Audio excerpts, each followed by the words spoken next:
TP-Link router reset. This is the best way to reset TP-Link router to factory default settings. Connect one end of the included power adapter to the device and plug the other end into a wall outlet nearby. Then power on your TP-Link router. The startup procedure takes about 1 minute. Locate the reset button on the rear panel of the TP-Link router.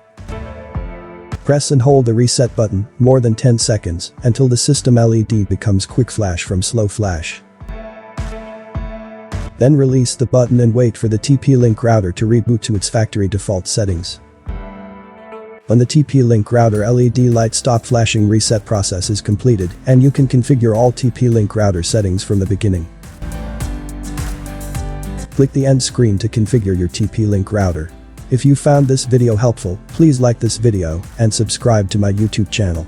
Thank you for watching this video.